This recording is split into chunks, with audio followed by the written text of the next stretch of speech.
오늘 설교를 준비하다가요, 이런 기사 제목을 보고 또 기사를 보게 됐는데 이런 제목이었습니다. 우리 아들 천재 같다 놀란 엄마. 이런 제목이었는데요.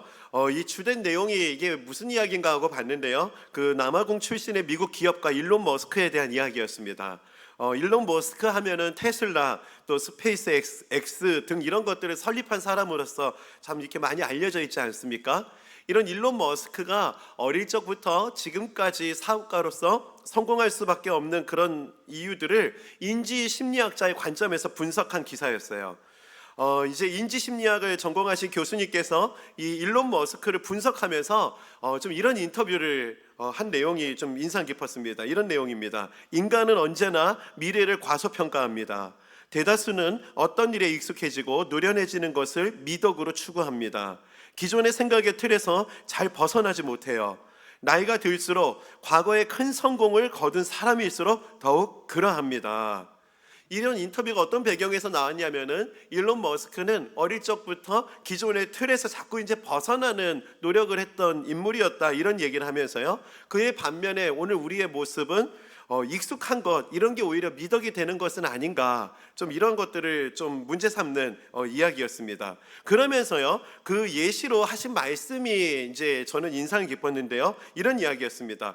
이제 초기 기관차, 증기 기관차에 대한 이야기를 설명하면서요, 초기 기관차는 마차를 본떠서 만들었다고 합니다. 한번 사진을 준비했는데요, 18세기의 마차가 이렇게 생겼어요.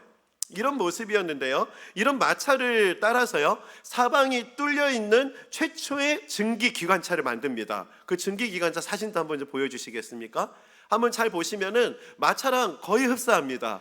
그리고 또 하나 특징이 있으면 기관사 바로 앞에 그 연기가 나오는 굴뚝이 같이 있는 거예요. 이러다 보니까 초기 기관사들은요, 이 엄청난 석탄 매연을요 고스란히 마셔야 했다고 합니다. 조금 개선됐다고 하지만 한번 보십시오. 이 매연을 가까이에서 마시다 보는 그런 자리에 있었다는 거예요. 그러다 보니까 이 초기 기관사들은요, 갑작스럽게 죽음을 맞이하는 일들이 곳곳에서 속출했다고 합니다. 이제 좀 사진을 내려주셔도 됩니다. 우리 이런 질문할 수 있잖아요. 지금처럼 저렇게 그냥 사방이 뚫려 있는 거 말고, 마차같이 생긴 거 말고 오늘날 기차처럼 왜 만들지 못했을까? 이렇게 만들면 간단할 텐데 이런 생각을 왜 그 당시 사람들은 못했을까? 이런 질문을 이 기사에서 하더라고요. 그러면서 그 당시 이 사람들이 이런 생각을 못했던 이유가 또 인상 깊었습니다. 당시 사람들은 마차의 형태가 익숙했기 때문이었다. 이 마차라는 형태가 너무 익숙하다 보니까, 교통수단 하면 딱 떠오르는 이미지가 그거다 보니까 그냥 많은 사람들이 죽어나는 상황이었지만 그럼에도 불구하고 많은 변화를 주지 못했다는 겁니다. 저는 이제 목회자다 보니까요, 이런 기사를 볼 때마다 자꾸 이것들을 영적으로 적용하고 또 해석해 보려고 하더라고요. 저는 이 기사를 보면서 이 땅을 살아갈 때 우리가 정말 익숙한 관습, 또 어떤 것을 무비판적으로 그런 것들을 수용하면서 그것에 익숙한 채 살아가게 되는 것이 마치 이 초기 기관사들처럼 살아가는 것이겠구나 하는 경각심이 들었던 겁니다. 좀 이런 문제의식을 가지고요, 오늘 느헤미야, 오늘 9장을 좀 다뤄봤으면 좋겠습니다. 오늘 느헤미야 9장은 11번째 느헤미야 말씀을 나누는 시간인데요, 쭉 느헤미야 말씀을 전하면서 지난 느헤미야 8장 시간에 정말 느헤미야가, 에스라가 말씀을 강론하고 말씀을 낭독하고 선포한 이후에 그 이스라엘 백성들의 삶이 이전에 익숙했던 삶이 아니라 그 삶에서 돌이키는 변화의 어떤 시작이 일어나게 되었다, 이런 것이 지난 8장의 주된 변화였습니다. 어떻게 하면은 이스라엘 백성들이 쭉 오랜 시간 자신들의 조상 때부터 살아왔던 그런 익숙했던 삶에서 돌이키게 되었나? 바로 말씀을 폈을 때였어요. 말씀은 우리로 하여금 잘못된 길에서 돌이키게 할 수 있는 기능이 있습니다. 우리 디모데후서 3장 16절 말씀을 한번 읽어보겠습니다. 다 함께 읽겠습니다. 시작. 모든 성경은 하나님의 감동으로 된 것으로. 네, 이게 성경의 기능입니다. 이 말씀이 선포되고 이 말씀을 듣게 되니까 이거 잘못된 거였구나 하면서 그 잘못된 길에서 돌이키는 변화, 그런 회개의 역사가 일어나는데요, 이게 말씀이 가진 힘입니다. 8장에서는 말씀이 선포되었고 9장은 그 말씀을 듣는 이스라엘 백성들의 회개와 돌이키는 결단이 기록되어 있습니다. 그래서 많은 신학자들이 이 느헤미야 9장을 가리켜서 예루살렘의 부흥장이라고 부르기도 합니다. 회개와 부흥, 이것은 뗄래야 뗄 수 없는 구도인 것입니다. 이런 부흥과 회개에 관련해서 C.S. 루이스는 이런 말을 합니다. 타락한 시대에는 죄 문제를 해결하려는 진지한 몸부림이 사라진다. 이스라엘 백성들이 수백 년 동안 이런 죄의 문제를 해결하려는 진지한 몸부림이 사라진 채 살았던 거예요. 이제 그들에게 하나님의 말씀이 들려지기 시작하니까 이제 몸부림이 시작되었다. 그 말씀 앞에서 회개로 반응하는 거. 참 이스라엘 백성들이 깨달았던 거, 내가 잘못된 길을 가고 있었던 거구나. 그게 구체적으로 그 근본적인 이유가 여로보암의 길로 행했기 때문이라는 것을 자각했다는 겁니다. 오랜 시간 동안 왕들의 기록을 살펴보면요, 하나님의 길과 여로보암의 길을 대조해서 얘기하는데요, 어느 순간부터 이스라엘 백성들이 이제 멸망하는 과정, 또 포로 생활하는 그 과정이 계속 이 여로보암의 길을 익숙하게 따라가는 삶을 살았던 거예요. 이제 그것을 자각했다는 겁니다. 여로보암의 길을 성경은 곳곳에서 얘기합니다. 열왕기상 15장입니다.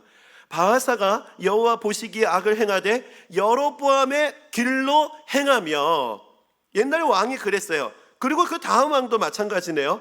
열왕기상 16장, 내가 중간에 보면은 이스라엘 위에 주권자가 되게 하였거늘 내가 여로보암의 길로 행하며, 그리고 다음 왕이 나타나도 마찬가지예요. 26절입니다. 느밧의 아들 여로보암의 모든 길로 행하며 그가 이스라엘에게 죄를 범하게 한, 여로보암의 길로 또 가는 거예요. 또 다른 왕이 나타나도 마찬가지였습니다. 열왕기상 22장 52절입니다. 하반절 말씀입니다. 이스라엘에게 범죄하게 한 느밧의 아들 여로보암의 길로 행하며, 그 오랜 시간 조상들부터 살아왔던 그 삶의 패턴은 여로보암의 길로 행하며, 그 길로 가다가 망했고, 그렇게 망한 이후에도 식민지살이, 종살이를 하면서도 여로보암의 길로 가고 있었다는 것을 말씀 앞에서 자각하게 되었던 것입니다. 그래서 내가 그 길에서 돌이키겠다 하는 결단, 그 회개의 역사가 오늘 본문 느헤미야 9장에서 일어나게 된 거예요. 저는 오늘 이스라엘의 이런 역사 이야기를 하려고 이 말씀을 보는 것이 아닙니다. 이 역사는 오늘을 살아가는 우리에게 참 많은 교훈을 주기 때문에 그렇습니다. 우리가 이 땅을 살아갈 때요, 하나님의 뜻을 거스르고 대적하는 많은 사상, 악습, 이런 관행들이 우리 삶에 얼마나 많이 있습니까? 우리가 이런 것들을 익숙하게 받아들이고 따라가고 있다면은 매연을 뿜는 기관차를 운전했던 초기 기관차들처럼 살아가고 있는 것이라 우리가 경각심을 가져야 된다는 거예요. 오늘 느헤미야 9장, 그들이 이런 경각심을 가지고 내가 이 기차에서 내리겠다, 내가 돌이키겠다, 이런 결단의 모습을 보여주고 있습니다. 그래서 오늘은요, 익숙했던 죄의 방향에서 돌이키기 위해서 우리에게 필요한 것들을 좀 살펴보도록 하겠습니다. 그 첫 번째는요, 죄에 대한 자각입니다. 오늘 보면 1절 2절입니다.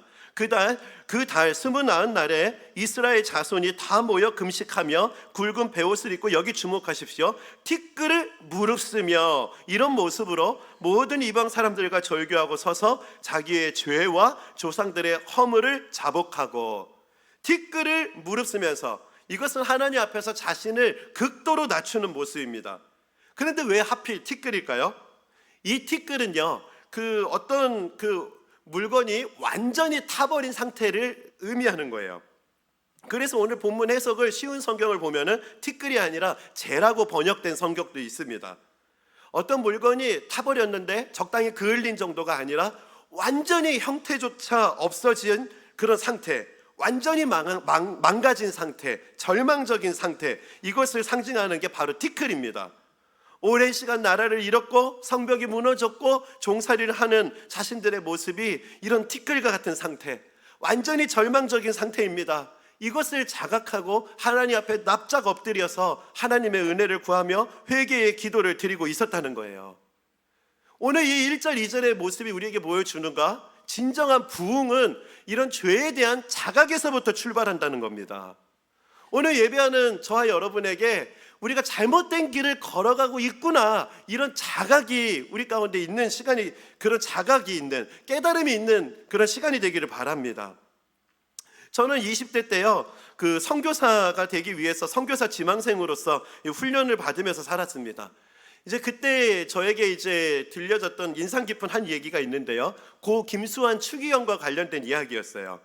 이제 그분이 우리나라 그 신부님들 중에서 최초로 그 추기경으로 이제 선출이 된 것입니다. 그래서 이 천주교 신자들은 이게 너무나 기뻤던 것 같아요. 그래서 천주교 신자들 중에서 이 사업하시는 분들이 막 힘을 모아가지고 그 추기경에게 캐딜락을 선물했다고 합니다. 여러분, 이 캐딜락은 이거 자동차입니다. 그 아주 고급 자동차거든요. 그 캐딜락을 이제 그 추기경님이 한동안 이걸 타고 다녔던 거예요.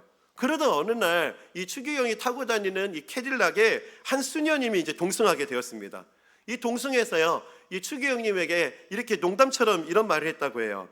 추기경님, 이런 고급 차를 타고 다니시면서 이런 고급 차를 타고 다니시면서 길거리에서 사람 떠드는 소리도 안 들리고 고약한 냄새도 안 나겠네요. 이런 농담처럼 이렇게 추기경에게 한 이야기가요, 추기경은 이 얘기를 듣고 망치로 뒤통수를 얻어맞은 것 같은 충격을 받았다, 이런 이야기를 하시더라고요. 그러면서 이분이 이렇게 깨달은 거예요. 그 농담을 듣고요, 나도 모르게 귀족이 되어 있었구나, 이것을 자각했다고 합니다.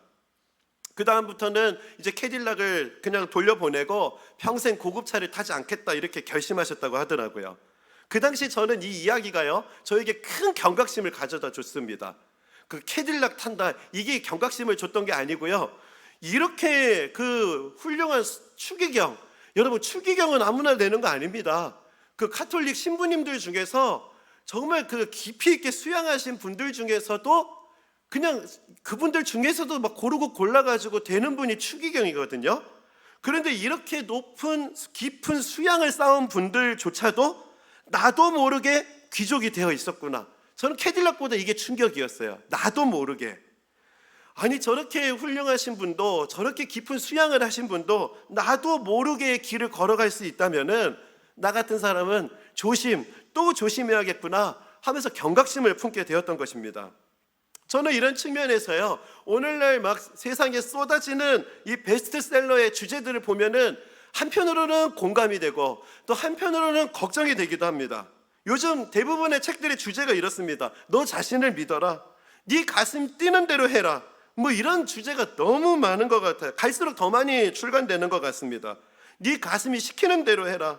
여러분, 이 말이 필요할 때가 있거든요. 너무 공감이 되기도 합니다. 이런 말을, 이런 위로를 경험해야 되는 분들이 세상에 정말 많으세요.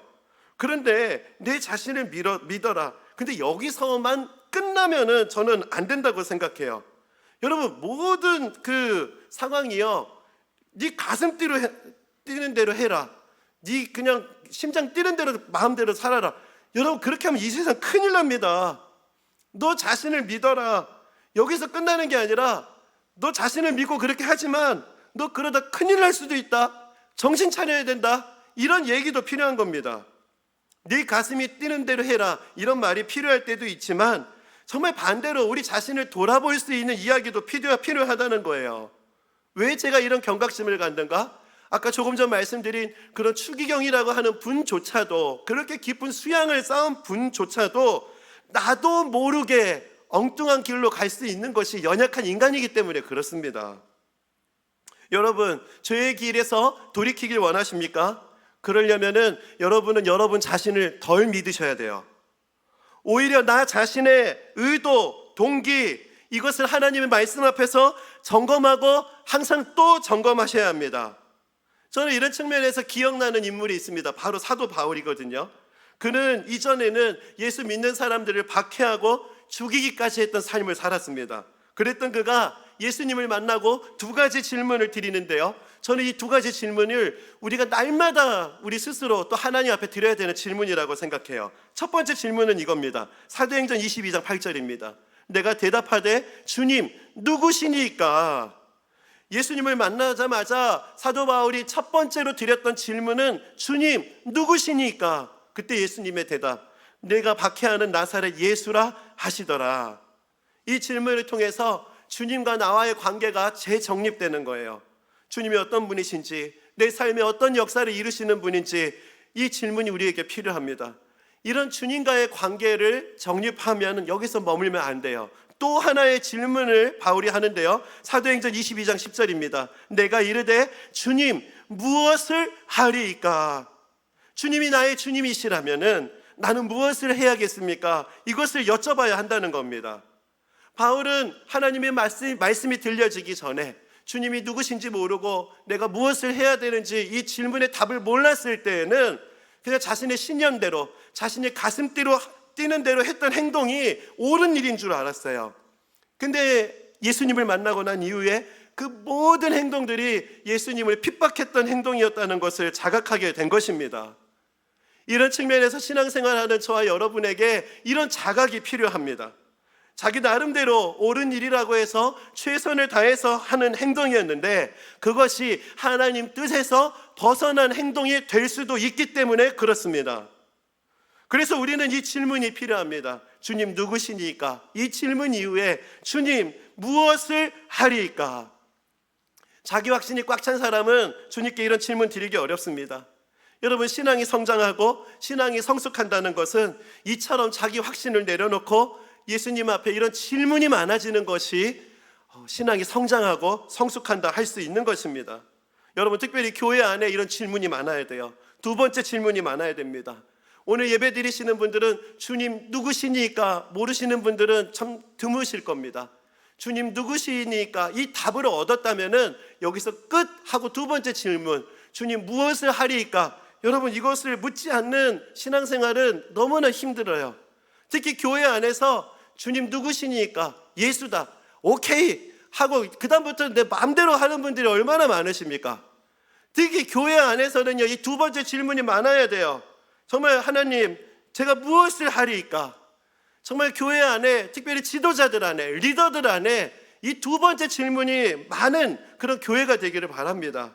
우리 교회가 정말 우리 주님 앞에 누구시니까, 무엇을 하리이까? 날마다 이 질문을 통해서 정말 내가 바른 길로 가고 있는가를 자각할 수 있는 교회가 되기를 바랍니다.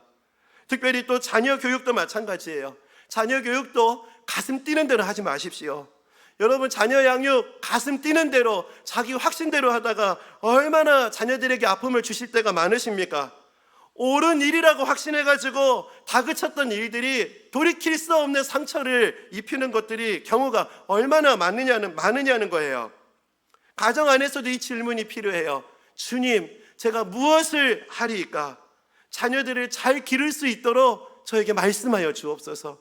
자녀들 잘 되라고 했던 일이었는데 그것이 하나님이 기뻐하는 일이 아니면 여러분 어떻겠습니까? 우리에게 이 자각이 필요합니다. 이 질문이 필요합니다. 느헤미야서의 부흥장이라고 불리는 이 9장, 이 9장에 와서 정말 이 부흥의 시작은 죄에 대한 자각으로부터 출발했다.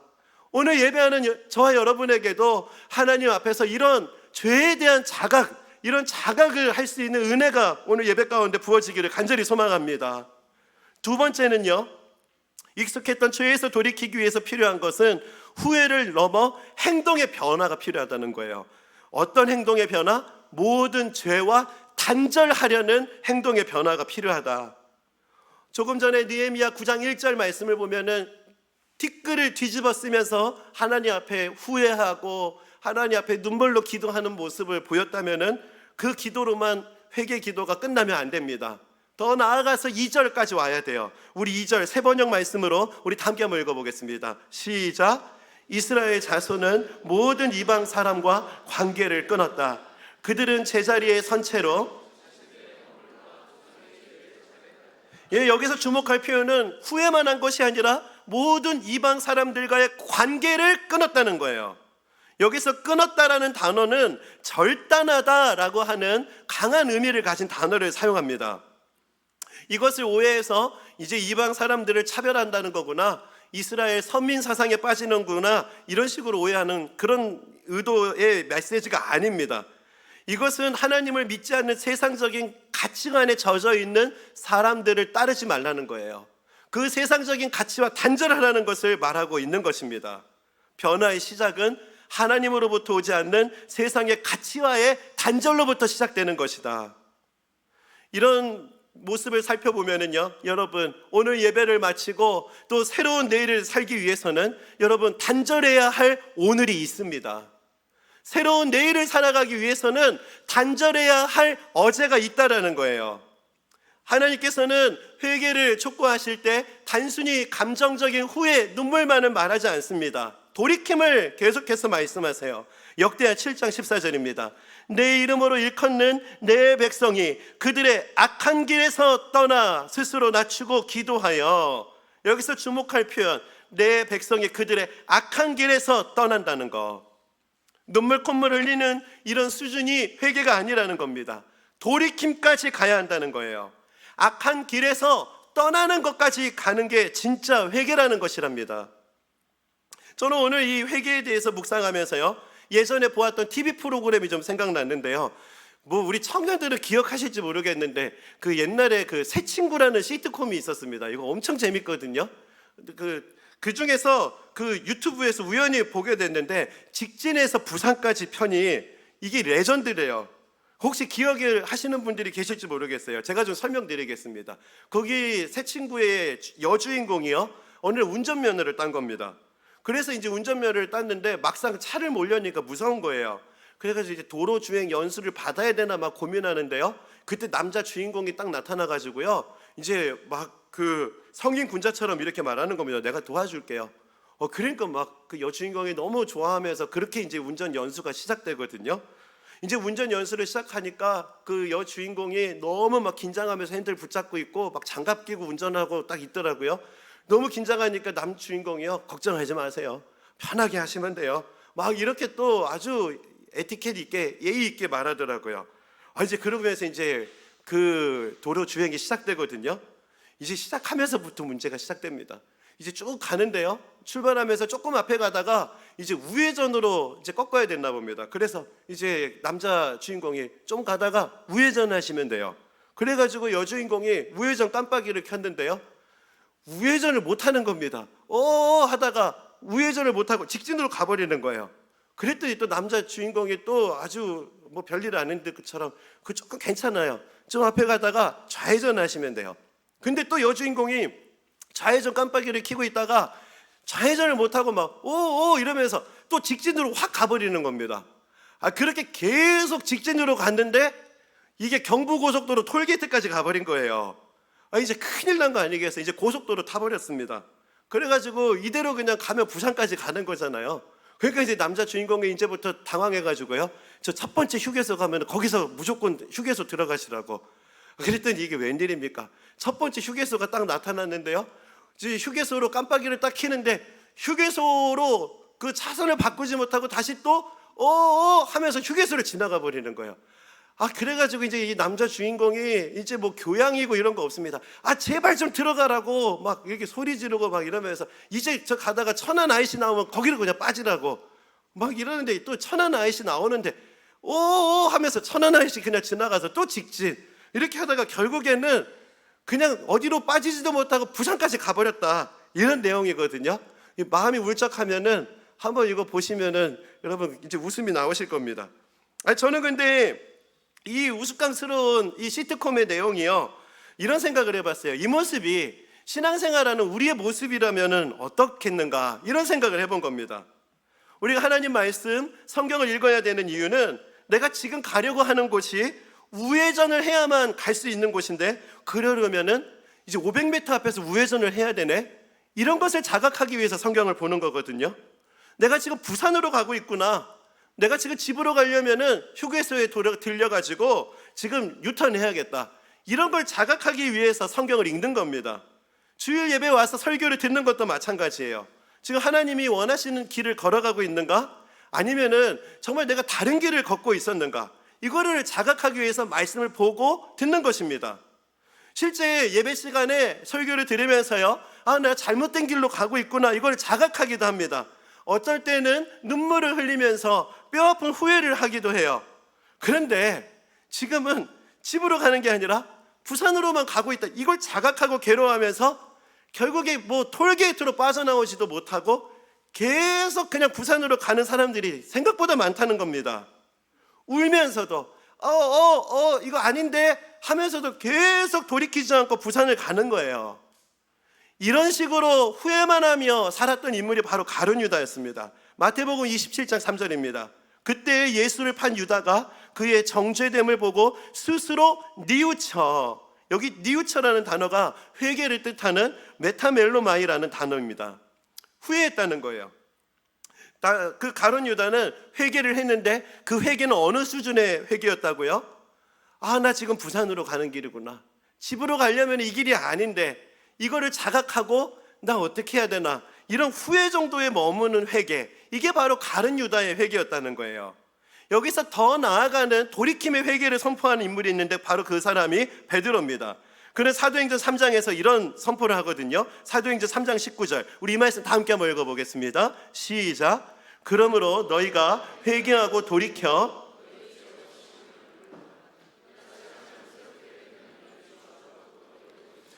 여기서 주목해야 될 표현은 회개하고와 돌이켜입니다. 여기서 회개하고는 메타노에오, 아까 그 가룟 유다의 회개, 메타멜로마이, 이거랑 같은 의미를 가는 단어거든요. 생각의 변화, 감정의 후회, 이것을 말하는 회개입니다. 이제 부산으로 가지 않고 서울로 가려면은 저쪽에 들어가야 되는데 내가 잘못 왔구나, 이것을 자각하는 것을 말해요. 이런 정도의 자각에서 끝나면 안 된다는 거예요. 오늘 베드로는요, 돌이켜까지 갔어요. 에피스트레포, 이거는 행위를 포함한 변화, 행위를 포함한 돌이킴, 이것을 의미하는 단어입니다. 오늘 베드로가 말하는 거는요, 죄에 대해서 자각했니? 후회하고 눈물 흘리는 수준이 아니라 행동의 돌이킴까지 가야 된다는 거예요. 하나님으로부터 멀어지게 만드는 유혹이 있다면 그거 끊어버리라는 거예요. 자꾸 죄를 짓게 하는 관계가 있다면 그 관계 끊으라는 거예요. 자꾸 은밀하게 죄를 짓는 행위가 있다면 그 행위를 끊고, 자꾸 죄를 짓게 만드는 삶이 있다면 후회하지 말고, 후회하는 것으로만 머물지 말고 그 자리에서 돌이키라는 것을 말하고 있는 겁니다. 이런 것은 베드로 자신이 예수님 앞에 드렸던 회개이기도 했습니다. 눈물 찔끔 흘리고 생각으로 하는 후회 수준이 아니라 행위와 삶에서 돌이키는 회개의 능력, 베드로가 이 기도를 드렸고 이 능력을 경험했기 때문에, 그 능력으로 자신의 삶이 변화되었기 때문에 회개하고 돌이켜를 선포하고 있는 것이에요. 여러분, 죄의 무게로 따지고 보면은요, 베드로나 가룟 유다의 죄의 무게는 똑같습니다. 예수님을 배신하고 부인하는 똑같은 짓을 저질렀어요. 그런데 두 사람의 결정적인 차이가 있습니다. 그 행위가 얼마나 악했느냐가 아니라 진정한 회개가 어디까지 갔느냐, 그 여부가 결정적인 차이라는 겁니다. 말씀을 보고 들으면서 마음에 찔림이 있는 거, 여러분 이거 귀한 일입니다. 말씀을 들으면서 눈물로 후회하는 것도 귀한 일이에요. 하지만 목적지를 지나쳤다라는 것을 자각했다면은요, 여러분 지금이라도 빨리 대전 톨게이트로 빠져나와서 반대 방향으로 유턴하는 거, 여러분 이게 중요하다는 거예요. 오늘 이 시간이요, 하나님 앞에 이게 죄구나, 이거를 깨닫는 것도 필요하지만 죄를 깨달았다면은 이 죄에서부터 돌이켜야겠다, 정말 모든 죄에서 내가 이걸 끊어버려야겠다, 이런 단호한 결단이 여러분 가운데 있는 그 회개의 기도를 주님 앞에 올려드리는 시간 되기를 바랍니다. 그리고 여러분, 회개하면은 여러분 오해하는 게 있어요. 1년치 그 죄 다 쌓아놨다가 그 수련회 가가지고 그 1년치 죄 한 보따리 풀어놓는 거, 여러분 이게 회개가 아닙니다. 오늘 말씀을 보면은 회개가 어느 날 잡고 가가지고 하나님과 단판 짓는 거, 이게 회개가 아니라는 거예요. 회개는 우리 삶에서 이루어져야 되는 것을 가르쳐 줍니다. 오늘 3절 말씀인데요, 우리 이 말씀도 다 함께 한번 읽어보겠습니다. 시작. 이날에 나 4분의 1은 그 제자리에 서서 그들의 하나님 여호와의 율법책을 낭독하고,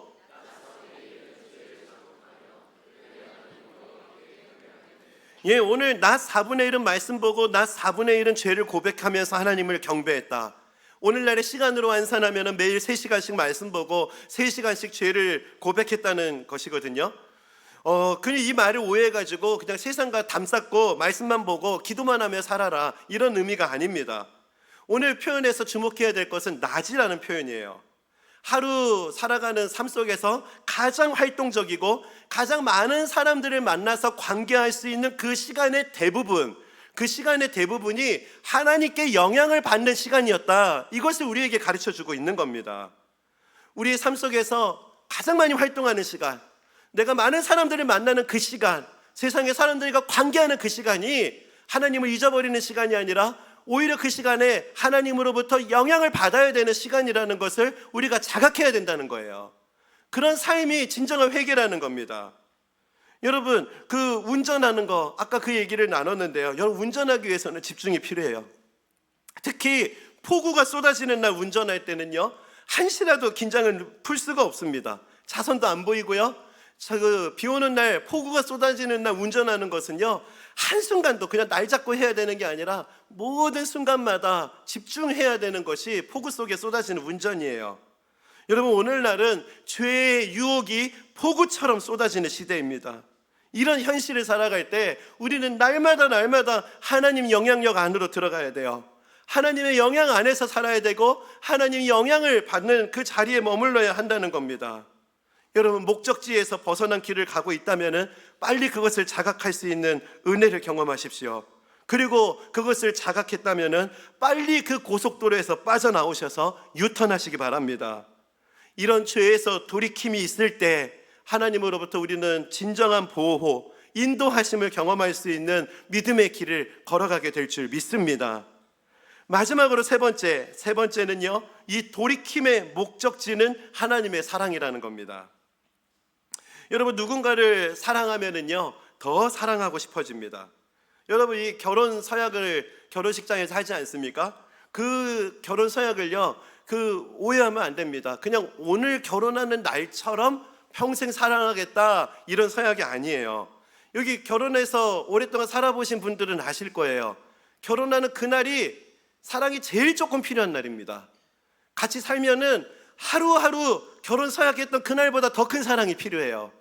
그래가지고 매일매일 우리가 이 결혼 서약, 사랑의 언약을 지키기 위해서는요, 더 큰 사랑이 필요합니다. 더 큰 사랑을 구해야 되고 더 큰 사랑이 있을 때에만 우리가 서로를 사랑할 수가 있게 되는 거거든요.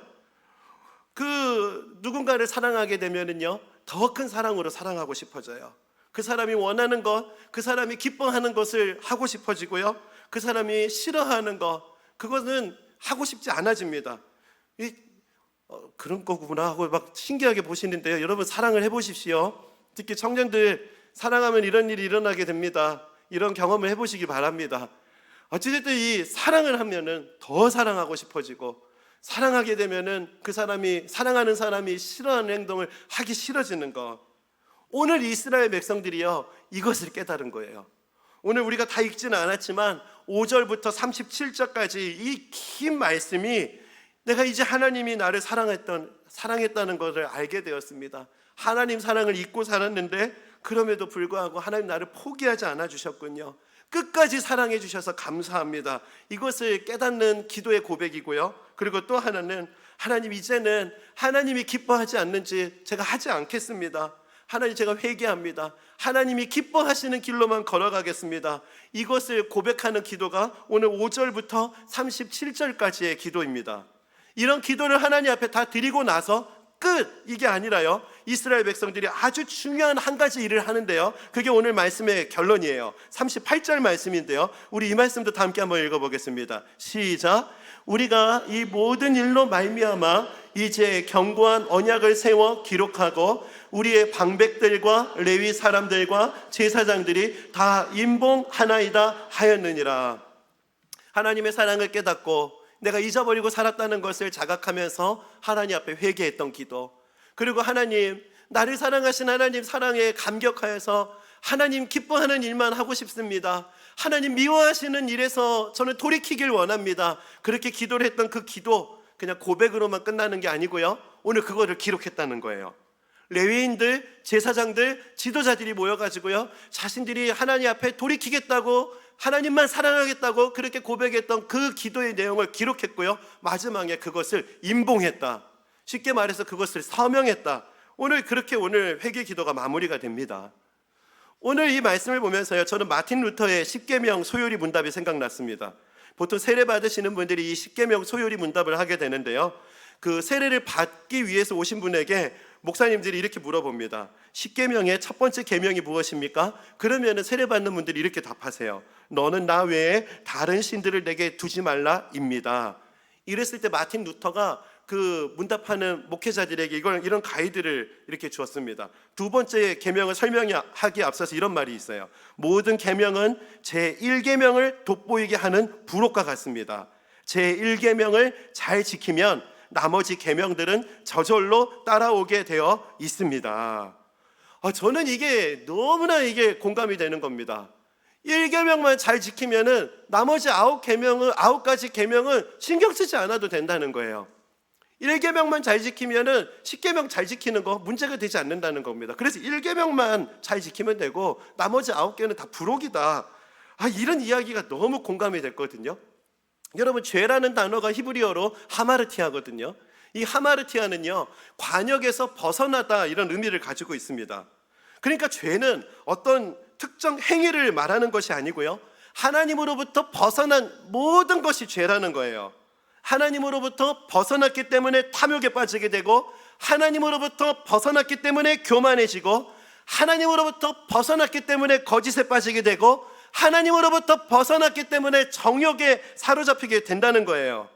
따라서 진정한 회개, 이 회개의 완성은 하나님께로 돌아가는 겁니다. 그분을 다시 사랑하고, 그분을 더욱 사랑하고, 그분과 동행하는 삶을 살아가겠다 결단하는 것, 이것이 진정한 회개. 이러한 회복이 일어날 때 나머지 9가지의 모든 죄가 문제되지 않을 정도로 완전한 회복이 우리 가운데 일어난다. 이런 측면에서 여러분, 무엇보다도 하나님을 뜨겁게 사랑하는 하나님의 자녀들 되시기를 바랍니다. 왜 이렇게 아멘이 작으시죠? 여러분, 이건 너무나 중요한 이야기예요. 큰 소리로 답하셔야 돼요. 여러분, 무엇보다도 하나님을 뜨겁게 사랑하는 주님의 자녀들 되시기를 바랍니다. 여러분, 그러십니까? 그렇다면 저는 여러분을 축복해 드리고 싶습니다. 여러분이 하나님을 그렇게 뜨겁게 사랑하신다면은 나머지는 여러분 다 마음대로 하세요. 하나님을 사랑한다면은 여러분 마음대로 하셔도 돼요. 오늘 저희들이 이 전제를 놓치는 네 마음대로 해라, 가슴 뛰는 대로 해라, 우리가 그런 삶을 살아가지 않기를 바랍니다. 하나님 사랑으로부터 우리의 모든 생각과 행동이 출발하게 될 때 진정한 회복, 그 회복의 은혜가 우리 가운데 임하게 될 줄 믿습니다. 말씀을 정리하겠습니다. 저는 오늘 말씀을 준비하다가 예전에 들었던 참 감동적인 에피소드가 생각났어요. 여러분, 복음의 불모지 하면 어디가 떠오르세요? 보통 아마존 같은 오지, 아니면 공산주의 국가, 이런 나라들을 떠올리는데요, 실제 선교사님들이 기독교 복음 전파가 가장 어려운 국가 중에 하나가 일본이라고 하더라고요.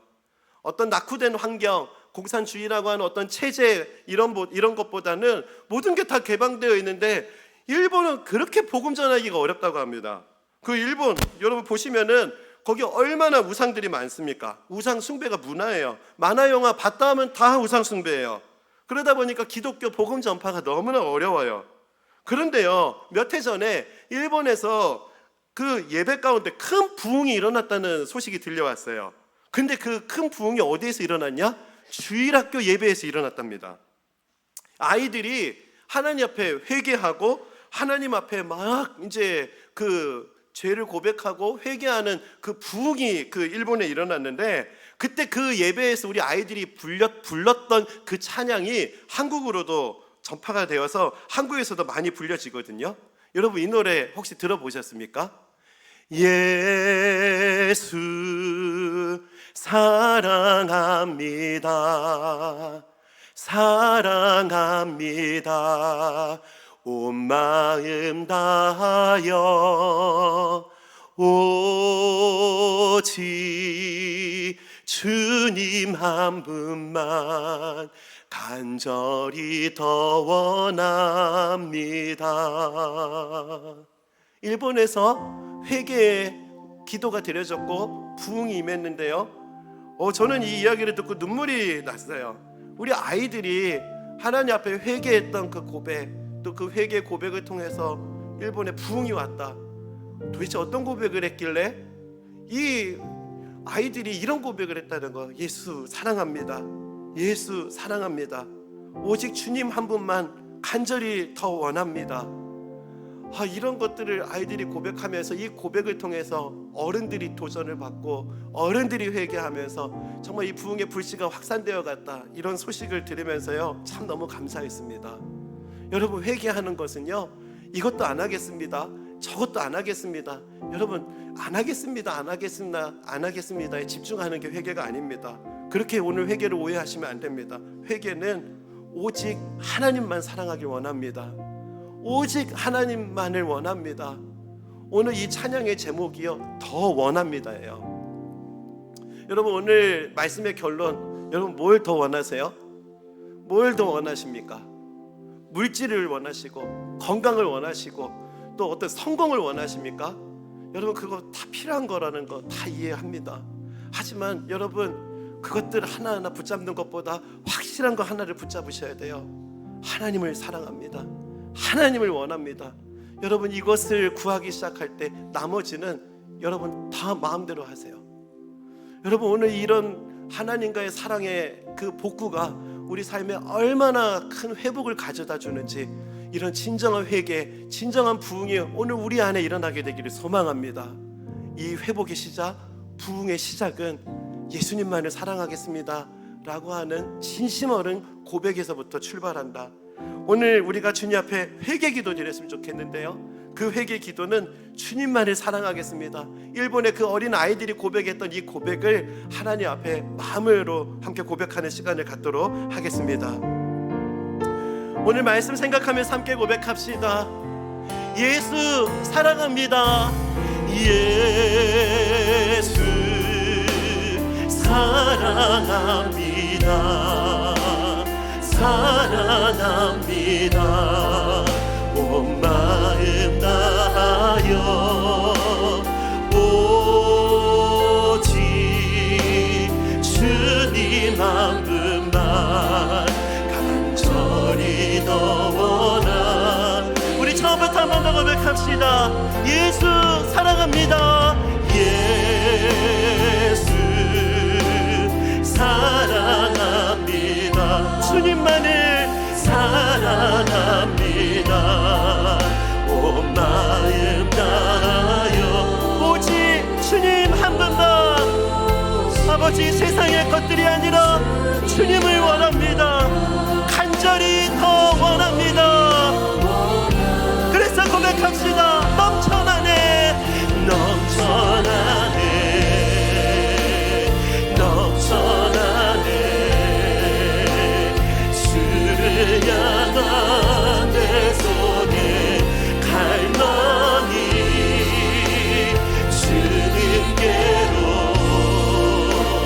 날 이끌어 주소서. 주님을 더 원하. 우리 처음부터 한 번 더 고백합시다. 예수 사랑합니다.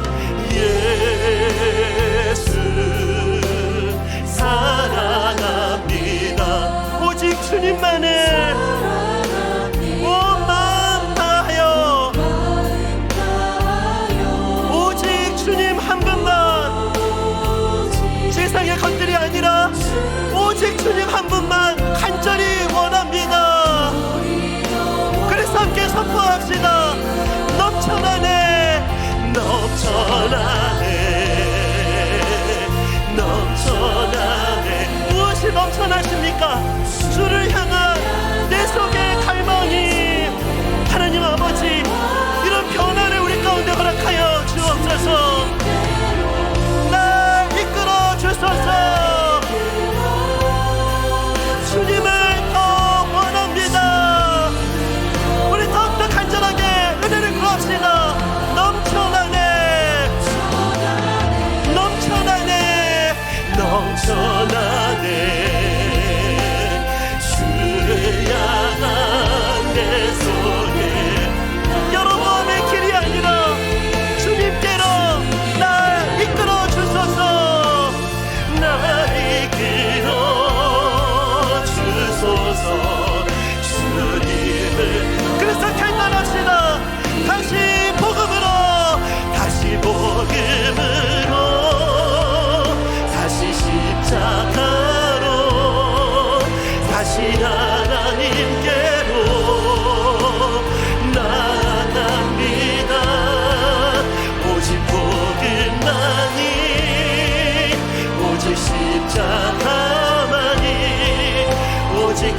하나님만이 여러분의 길이 아니라 다시 복음으로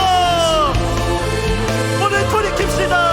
다시 십자가로, 다시 하나님께로 나갑니다. 오직 복음만이, 오직 십자가만이, 오직 하나님만이. 우리 다 함께 자리에서 일어나서 다시 복음으로, 다시 십자가로 하나님 아버지 주님을 향해 우리를 이끌어 주시옵소서. 나갑니다. 오직 복음만이, 오직 십자가만이, 오직 하나님만이 나의 전부입니다. 여러분, 진정한 부흥은 어디서부터 온다가요? 회개와 부흥은 뗄래야 뗄 수가 없습니다. 하나님 아버지, 우리에게 진정한 부흥을 허락하여 주옵소서. 그러기 위해서는요, 여러분, 진정한 회개의 고백을 주님 앞에 드려야 돼요. 여러분, 돌이키기를 결단하셔야 됩니다. 여로보암의 길, 세상의 영향력의 길, 악한 관습의 길, 습관적으로 죄를 짓는 거, 여러분, 그거 이제 끊어버리셔야 돼요. 하나님 아버지, 후회하는 것에 머무는 것이 아니라 죄에서 돌이킬 수 있는 믿음을 우리 가운데 허락하여 주옵소서. 그리고 또 하나, 목적지는 하나님 사랑입니다. 하나님을 더 사랑할 수 있는 은혜를 주옵소서. 세상의 모든 것 간절히 원합니다. 그것으로 오늘 나와왔는데 오늘 제 기도 제목이 바뀌었습니다. 주님만을 더욱 원합니다. 하나님, 주님만을 원합니다. 주님을 구하는 자들에게 주시는 진정한 부흥의 역사, 오늘 우리 가운데 이 부흥을 허락하여 주시옵소서. 오늘 말씀 생각하면서 우리 각자에게 주신 기도 제목 가지고 합심해서 함께 기도하시겠습니다. 살아계신 하나님 아버지, 주님의 은혜를 구하며 나아갑니다. 아버지 하나님, 더 이상 여로보암의 길을 따라가지 않겠습니다. 익숙했던 길을 따라가지 않겠습니다. 모든 죄의 길에서 벗어나 돌이켜 하나님의 기뻐하는 길을 걸어갈 수 있길 원합니다. 오늘 이스라엘 백성들이 자신들이 잘못들을 자각하고 하나님 앞에 회개의 기도를 드리며 돌이키겠다는 결단을 드렸듯이 오늘 이 시간이 하나님 앞에 우리의 잘못을 자각하고 죄를 회개하며 돌이키는 자리까지 우리의 삶이 옮겨지는 변화가 나타나는 예배가 되게 하여 주옵소서. 아버지, 주님 사랑을 통한 진정한 부흥이 우리 심령 가운데 일어나게 하시고 우리 교회가 주님으로부터 진정한 부흥을 경험하는 교회, 우리 가정이 주님으로부터 진정한 부흥을 경험하는 가정이 되게 하여 주시옵소서. 하나님 아버지, 일본에 있는 아이들이 하나님을 만나고 더 원한다고 물질, 성공 이런 걸 더 원하는 것이 아니라 예수님을 더 원한다고, 이 고백이 정말 그 아이들의 일본의 부흥을 가져왔다면은 하나님, 우리들도 오늘 이 시간 물질, 성공 이런 문제를 가지고 왔지만 더 원하는 기도 제목이 생겼습니다. 예수님을 원합니다. 예수님을 더욱더 사랑할 수 있기를 원합니다. 아버지, 주님을 사랑하기 때문에 주님이 기뻐하지 않는 것을 기뻐하지 않고 주님이 기뻐하는 것을 기뻐하는 삶을 살아갈 수 있도록 아버지 은혜를 부어주시옵소서. 아버지, 정말 우리가 죄를 깨달았다면 후회하는 것에, 눈물 좀 흘리는 것에 머무는 것이 아니라 오늘 결단할 수 있는 결단력을 허락하여 주옵소서. 죄에서부터 돌이킬 수 있는 힘을 주옵소서. 남모르게 습관적으로 짓는 죄들, 거짓말들, 남모르게 교만의 자리에 올라가 있는 그런 자리에 있다면은 하나님, 그 자리에서 옮겨지고 돌이킬 수 있는 변화가 우리 삶에 나타날 수 있도록 은혜를 부어 주시옵소서. 하나님, 우리 개인의 삶뿐만이 아니라 우리 가정의 부흥을 허락하여 주옵소서. 우리 가정이 주님으로부터 오는 부흥이 있는 가정이 되게 하여 주옵소서. 아버지, 악한 길에서 돌이키게 하시고 하나님이 기뻐하시는 길을 걸어가면서 우리 가정이 주님의 은혜로 새로워지는 변화, 새로운 역사가 나타날 수 있도록 아버지, 오늘 예배가 우리 삶의 변화의 사건이 되는 예배가 될 수 있도록 하나님 함께하여 주시옵소서. 우리 주 예수 그리스도의 은혜와 하나님 아버지의 다함 없는 사랑하심과 성령 하나님의 감동, 감화, 위로, 교통하심의 역사하심이 오늘 주신 말씀을 마음에 담고 힘 얻어 달려가기로 다짐하며 예배하는 사랑하는 모든 주의 백성들 머리 위에 지금부터 영원까지 항상 함께 하시기를 간절히 축원하옵나이다. 아멘.